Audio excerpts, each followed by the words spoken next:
Hello दोस्तों, स्वागत है आपका मेरे यूट्यूब चैनल स्टडी हर किसी न्यू प्लेटफॉर्म पे। हम पुनः आपकी परीक्षा को देखते हुए हिंदी बाल विकास को लेकर प्रस्तुत हैं। ये प्रश्न सीटेट 2021, 22, 23, 24 जितने भी अब तक पेपर हुए हैं सभी में आए हुए प्रश्नों की श्रृंखला है। तो आइए दोस्तों, हम आज आपके पहले प्रश्न पे चलते हैं। लेखन की योग्यता में कमी जो विकृत हस्तलेखन से संबंधित है को क्या कहेंगे? ये 2021 में आया हुआ है प्रश्न। लेखन वैकल्य डिस्ग्राफिया, क्रिया वैकल्य डिस्प्राक्सिया, गणन वैकल्य डिसकैलकुलेटिया, वाचन वैकल्य डिसलेक्सिया। बताइए क्या होगा? तो आपका राइट आंसर दोस्तों क्या होगा, ये फटाफट देखिए। लेखन की योग्यता में कमी जो विकृत हस्तलेखन से संबंधित है, बताइए क्या होगा? लेखन वैकल्य। क्या होगा? लेखन वैकल्य डिस्ग्राफिया। नेक्स्ट क्वेश्चन दोस्तों, मनुष्य भाषा अर्जन की क्षमता के साथ जन्म लेते हैं, यह कथन किससे संबंधित है? ये 2021 में आया है। मनुष्य भाषा अर्जन की क्षमता के साथ जन्म लेते हैं, यह कथन किससे संबंधित है? वाइगोत्स्की से है, पियाजे से है, चॉम्स्की से है कि ब्रूनर से है? बताइए। मनुष्य भाषा अर्जन की क्षमता के साथ जन्म लेते हैं, ये कथन आपको बताना है दोस्तों। और आपका राइट आंसर दोस्तों क्या होगा, बताइए फटाफट। ऑप्शन जो है आपका चॉम्स्की। नेक्स्ट क्वेश्चन दोस्तों, संविधान की 8वीं अनुसूची में शामिल है, अवधी है, बोडो है, नागपुरी है, राजस्थानी। 8वीं अनुसूची में एक ही जो है इसमें कोई विषय है जो शामिल की गई है, उसको बताइए क्या है वो? आपका राइट आंसर दोस्तों क्या है? 8वीं अनुसूची में शामिल है वो बोडो है। नेक्स्ट क्वेश्चन दोस्तों, चॉम्स्की के अनुसार भाषा के अर्जन का आधार क्या है? इंद्रियों से प्राप्त अनुभव, भौतिक अनुक्रियाएं, वह अंतर्जात। बताइए। चॉम्स्की के अनुसार भाषा के अर्जन का आधार क्या है, ये पूछा है दोस्तों। अब बताइए क्या है? तो आपका राइट आंसर दोस्तों क्या होगा, फटाफट बताइए। इंद्रियों से प्राप्त अनुभव। नेक्स्ट क्वेश्चन दोस्तों, परिमार्तः इसलिए इससे आगे हालांकि किसके उदाहरण है? योजक उपकरण है, संबंधता है, शब्द संपदा है, उपकरण के स्रोत हैं। परिमार्तः इसलिए इससे आगे हालांकि ये किसके उदाहरण है? सीटेट में पूछा हुआ क्वेश्चन है दोस्तों। हम पूछे हुए क्वेश्चन को आपको लेकर रिवीजन करा रहे हैं, फटाफट बताइए। और आपका राइट आंसर दोस्तों क्या होगा? योजक उपकरण। नेक्स्ट क्वेश्चन दोस्तों, व्याकरण अनुवाद विधि अधिक बल देती है। जो व्याकरण है, अनुवाद विधि है, अधिक बल किस पे देती है, ये पूछा जाए दोस्तों। शुद्धता पर देती है, प्रवाह पे देती है, उपयुक्तता पर देती है कि उच्चारण पर देती है? तो व्याकरण अनुवाद विधि अधिक बल देती है किस पे, इसी को पूछा जाए दोस्तों। तो व्याकरण किस पे देता है आप भली भांति जानते हैं। तो व्याकरण है तो देगा किस पे? शुद्धता पे। नेक्स्ट क्वेश्चन दोस्तों, भाषा अर्जन के बारे में क्या सही है? अगर हम भाषा को अर्जन करते हैं तो क्या सही है, उसी को खोजना है आपको। सचेत और सुविचारित है, स्वाभाविक और सुविचारित है, स्वाभाविक और अवचेतन में है, भाषा प्रक्रिया है। सीटेट आपको बिल्कुल गुमराह करता है, आप ध्यान से देखिए। भाषा अर्जन के बारे में क्या सही है, क्या सही है, सटीक जो सही है वही आपको बताना है दोस्तों। और फटाफट बताइए। तो आपका राइट आंसर दोस्तों क्या है? स्वाभाविक और अवचेतन में है, यानी कि हृदय में है। तो क्या भाषा अर्जन के बारे में क्या सही है? स्वाभाविक और अवचेतन में है। नेक्स्ट क्वेश्चन दोस्तों, विजाति का विलोम है जाति, सजाति, गैर जाति, विशिष्ट जाति। बताइए। विजाति का विलोम बिल्कुल सीटेट में आया हुआ क्वेश्चन है दोस्तों। क्या होगा? सजा जाति होगा, जाति होगा, बताइए, गैर जाति होगा, विशिष्ट जाति होगा? बताइए फटाफट। तो आपका राइट आंसर दोस्तों क्या होगा? विजाति। और विजाति से क्या होगा? फटाफट बताइए, सजाति। नेक्स्ट क्वेश्चन दोस्तों, दूषित में प्रत्यय है, तो अलग है, इत है, ईत है, शीत है। बताइए, दूषित में प्रत्यय कौन सा लगा है, यही आपको बताना है दोस्तों। बताइए, और आपका राइट आंसर दोस्तों क्या होगा? इत प्रत्यय। नेक्स्ट क्वेश्चन दोस्तों, माध्यमिक स्तर पर भाषा अधिगम में बोधगम्य निवेश क्या है? माध्यमिक स्तर पर भाषा अधिगम में बोधगम्य निवेश क्या है, बताना है आपको। शिक्षार्थी के स्तर से थोड़ा सा ऊंचे स्तर की प्रामाणिक पाठ्य सामग्री है, विजय तेंदुलकर के किसी नाटक का सार संक्षेप है, विद्यार्थी के स्तर से थोड़ा सा नीचे, बताइए, नीचे के स्तर की प्रामाणिक पाठ्य सामग्री है, शिक्षार्थियों के व्यापारिक ज्ञान की अपनी समझ के आधार पर अध्यापक द्वारा विकसित कहानी है। बताइए क्या है? फटाफट बताइए। माध्यमिक स्तर पर, ये भी ध्यान दिया करिए कि माध्यमिक स्तर पर भाषा अधिगम बोधगम में निवेश बताना है आपको। फटाफट बताइए, देख लीजिए ऑप्शन को। तो आपका राइट आंसर दोस्तों क्या होगा? फटाफट बताइए। शिक्षार्थी के स्तर से थोड़ा सा ऊंचे, यानी कि जो बच्चा है प्राथमिक से माध्यमिक में जाएगा, तो शिक्षार्थी के स्तर से थोड़ा सा ऊंचे स्तर की प्रामाणिक पाठ्य सामग्री। नेक्स्ट क्वेश्चन दोस्तों, कर्कश का विलोम शब्द है, कठोर है, मधुर है, मधुरता है कि मिठास है? कर्कश का विलोम शब्द बताना है दोस्तों। कठोर, मधुर, मधुरता, मिठास। तो कर्कश से खोजिए, आपको बताइए क्या विलोम होगा, बताइए। तो कर्कश, कर्कश से क्या होगा? मधुर। नेक्स्ट क्वेश्चन दोस्तों,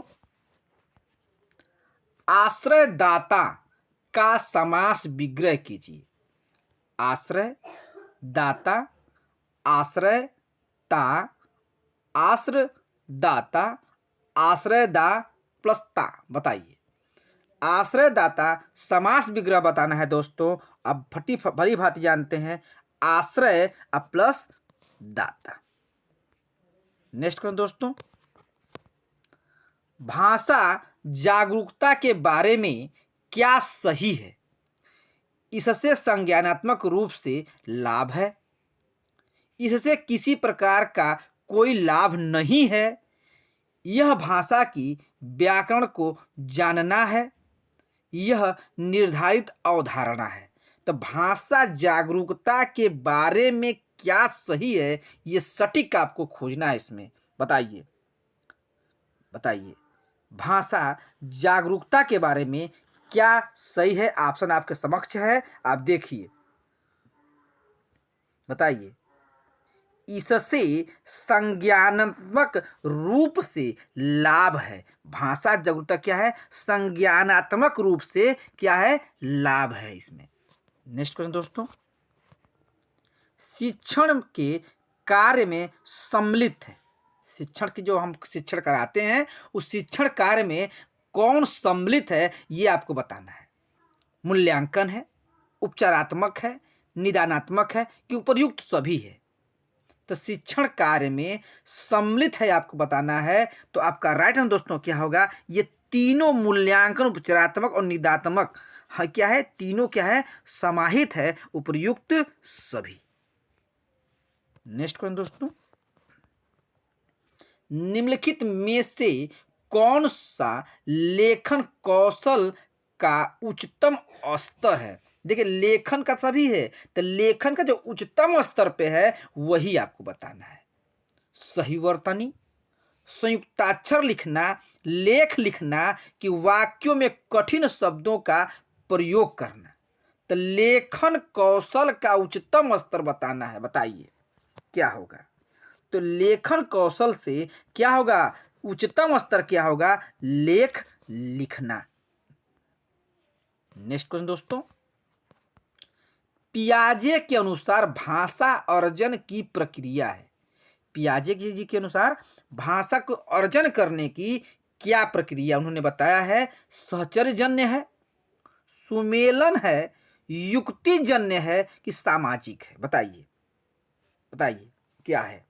पियाजे के अनुसार भाषा अर्जन की प्रक्रिया बताइए क्या है?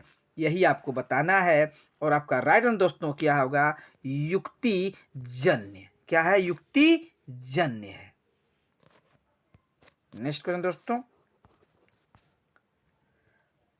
समग्र भाषा उपागम में भाषा अधिगम के लिए एक उपकरण के रूप में क्या प्रयोग किया जाता है? यानी समग्र भाषा उपागम में, समग्र भाषा उपागम में भाषा अधिगम के लिए यानी भाषा को सीखने के लिए एक उपकरण के रूप में क्या प्रयोग किया जाता है? क्रिया, साहित्य, बाल कविताएं, खिलौने। समग्र के बारे में पूछा जा रहा है दोस्तों, ये ध्यान दिया करिए समग्र में। तो समग्र में क्या आएगा बताइए? तो आपका राइट आंसर दोस्तों क्या होगा? साहित्य। नेक्स्ट क्वेश्चन दोस्तों, राष्ट्रीय पाठ्यचर्या रूपरेखा 2005 के आधार पर पठन कौशल से तात्पर्य है। यानी राष्ट्रीय पाठ्यचर्या रूपरेखा जो 2005 की है, जो आधार है, उस पे पठन कौशल से क्या तात्पर्य है आपको बताना है दोस्तों। शुद्ध उच्चारण करना है, अक्षरों को पढ़ना है, समझ के साथ पढ़ना है कि कठिन वाक्यों को पढ़ना है? बताइए। राष्ट्रीय पाठ्यचर्या रूपरेखा 2005 के आधार पर पठन कौशल से तात्पर्य बताना है। बताइए। तो आपका आंसर होगा क्या दोस्तों? समझ के साथ पढ़ना। ये 2005 का आधार है पठन कौशल का। नेक्स्ट क्वेश्चन दोस्तों, भाषा की पाठ्य पुस्तक का शैक्षिक पक्ष क्या है? यानी भाषा की जो पाठ्य पुस्तक है उसका शैक्षिक पक्ष क्या है? ये पुस्तक की वर्तनी, पुस्तक में चित्रों का स्थान, विषय वस्तु का चयन, वर्तनी एवं चित्र सज्जा के साथ उत्तम विषय वस्तु। बताइए क्या है? तो क्या बताना है आपको? भाषा की पाठ्य पुस्तक का शैक्षिक पक्ष बताना है। बताइए। तो आपका राइट आंसर दोस्तों क्या होगा? विषय वस्तु का चयन। नेक्स्ट क्वेश्चन दोस्तों, स्टीफन क्रेसन के अनुसार कौन सी अचेतन प्रक्रिया है? स्टीफन क्रेसन के अनुसार, ये सीटेट में पूछा हुआ क्वेश्चन दोस्तों, क्रेसन के अनुसार कौन सी अचेतन प्रक्रिया है? सीखना है, अर्जन है, सुनाना है, संप्रेषण है? बताइए। स्टीफन क्रेसन के अनुसार अचेतन की जो प्रक्रिया है, अचेतन में जो ले आती है, वो है क्या? अर्जन। नेक्स्ट क्वेश्चन दोस्तों, पियाजे के अनुसार भाषा का विकास डैश से तक होती है? माने पियाजे में भाषा का जो विकास है कहाँ से कहाँ तक होती है? निजी से व्यक्तिगत, निजी से सामाजिकृत, आत्म केंद्रित से सामाजिक, सामाजिक से आत्म केंद्रित? बताइए। तो पियाजे में भाषा का विकास कहाँ से कहाँ तक होती है ये आपको बताना है दोस्तों, और बताइए। तो होती है कहाँ से? पियाजे के अनुसार भाषा का विकास आत्म केंद्रित से सामाजिक तक होती है। आपका राइट आंसर दोस्तों। नेक्स्ट क्वेश्चन दोस्तों, किसी एक बच्चे द्वारा परिवार के सदस्यों की सहायता से सबसे पहले अर्जित की जाने वाली भाषा क्या कहलाती है? बताइए। किसी एक बच्चा है द्वारा परिवार के सदस्यों की सहायता से सबसे पहले अर्जित की जाने वाली भाषा क्या कहलाती है? यही आपको बताना है दोस्तों। प्रथम भाषा, द्वितीय भाषा कही जाएगी कि क्षेत्रीय भाषा कही जाएगी कि विदेशी भाषा? तो बच्चा परिवार से प्रथम भाषा अर्जित करता है तो उसे हम क्या कहते हैं? प्रथम भाषा। नेक्स्ट क्वेश्चन दोस्तों, वाइगोत्स्की के अनुसार बच्चों में भाषा का विकास कब होता है? जब वे दूसरों के साथ बातचीत करते हैं, जब वे भौतिक वस्तुओं के साथ बातचीत करते हैं, जब वे स्वयं से बातचीत करते हैं, जब वे चुप रहते हैं। बताइए, वाइगोत्स्की के अनुसार बच्चों में भाषा का विकास कब होता है? यही आपको बताना है दोस्तों। और बताइए, जब वे दूसरों के साथ बातचीत करते हैं। वाइगोत्स्की कहते हैं कि बच्चा में भाषा का विकास कब होता है? जब वह बच्चा दूसरों से बातचीत करते हैं। नेक्स्ट क्वेश्चन दोस्तों, बच्चों में भ्रांतियां होना है डैश है, क्या है? बच्चों में कुछ किसी चीज को देखता है तो भ्रांतियां, उसमें संदेह, कई तरह के जो तमाम आती हैं, उनकी छवि पहुंचती है, वो क्या है? सामान्य, असामान्य है, प्राकृतिक है, अपारूपिक है कि दुर्लभ है? बताइए, बच्चों में भ्रांतियां होना क्या है? क्या है ये? प्राकृतिक है। क्या है ये? प्राकृतिक है। नेक्स्ट क्वेश्चन दोस्तों, व्याकरण सीखने से क्या आशय है? व्याकरण के नियम सीखना, सर्वप्रथम नियम सीखना और बाद में उसका प्रयोग कर सकना, अर्थ से संदर्भ में प्रयोग करना सीखना, किसी भी भाषा के लिखित और बोले जाने वाले स्वरूप में गलतियां निकालना। बताइए, व्याकरण सीखने से क्या आशय है? क्या आशय होगा अगर हम व्याकरण सीखते हैं तो? बताइए क्या होगा? बताइए, अर्थ से संदर्भ में प्रयोग करना सीखना। तो व्याकरण क्या है कि अर्थ से संदर्भ में प्रयोग करना सीखना। नेक्स्ट कौन दोस्तों, त्रुटियों से क्या आशय है? जब हम त्रुटियां करते हैं तो उससे क्या आशय हमें मिलता है? त्रुटियां सीखने का संकेतक है। त्रुटियों में उसी समय संशोधन कर देता है।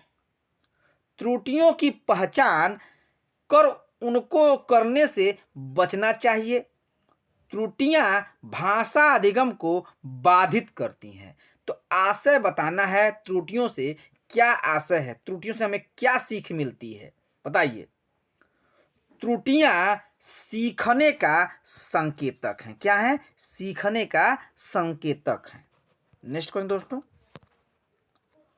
अपरिवर्तनीय का विलोम शब्द बताना है। परिवर्तनशील, परिवर्तनीय, अपरिवर्तनीय, अपरिवर्तन। तो अपरिवर्तनीय का विलोम क्या होगा? परिवर्तनीय। नेक्स्ट क्वेश्चन दोस्तों, भाषा से क्या अभिप्राय है? भाषा विज्ञान की व्यवस्था है, व्यवस्थाओं की व्यवस्था है, विकासात्मक व्याकरणात्मक व्यवस्था है, अक्षर और ध्वनियां है। भाषा से क्या अभिप्राय है ये बताना है आपको। बताइए, भाषा से क्या अभिप्राय है? बताइए। आपका राइट आंसर दोस्तों क्या होगा? व्यवस्थाओं की व्यवस्था है। क्या है? व्यवस्थाओं की व्यवस्था है। नेक्स्ट कौन दोस्तों, उपचारात्मक शिक्षण का क्या अर्थ है? शिक्षार्थी के अधिगम को सुधारना, परीक्षण में विद्यार्थियों के निष्पादन में सुधार करना, कक्षा प्रदर्शन में सुधार करना, शिक्षार्थियों के अधिगम तथा शिक्षकों के शिक्षण दोनों में सुधार करना। बताइए, उपचारात्मक शिक्षण का क्या अर्थ है? अगर उपचार होगा तो कहाँ होगा? हर जगह होगा। तो आपका राइट है दोस्तों क्या? शिक्षार्थियों के अधिगम तथा शिक्षकों के शिक्षण दोनों में सुधार करना। नेक्स्ट क्वेश्चन दोस्तों, यदि शिक्षक नया पाठ पढ़ाने से पहले विद्यार्थियों को मनोरंजन से जुड़ी गतिविधि में संलग्न करते हैं तो क्या उद्देश्य हो सकता है? यदि शिक्षक है पाठ पढ़ाने से पहले विद्यार्थी को मनोरंजन से जुड़ी गतिविधि में संलग्न करते हैं तो क्या उद्देश्य हो सकता है? विद्यार्थियों का ध्यान हटाना, पाठ आरंभ करने से पूर्व विद्यार्थियों को अनुशासन में करना, कार्यभार में कम करना, विद्यार्थियों में प्रोत्साहन और उत्साह का संचार करना। बताइए क्या होगा? एक शिक्षक नया पाठ पढ़ाने से पहले विद्यार्थियों मनोरंजन से जुड़ी गतिविधि में संलग्न करते हैं तो उनका क्या उद्देश्य हो सकता है, यही आपको बताना है दोस्तों। तो विद्यार्थियों में प्रोत्साहन और उत्साह का संचार करना। इस प्रकार दोस्तों आज के सभी प्रश्न हमारे पूर्ण हुए। उम्मीद करते हैं दोस्तों आपको बहुत अच्छा लगा होगा। अच्छा लगे प्लीज़ मेरे चैनल को लाइक एंड सब्सक्राइब करें। धन्यवाद दोस्तों, चैनल में बने रहने के लिए बहुत बहुत धन्यवाद। हम पुनः हाजिर होंगे आपके न्यू प्रैक्टिस सेट लेकर। धन्यवाद दोस्तों।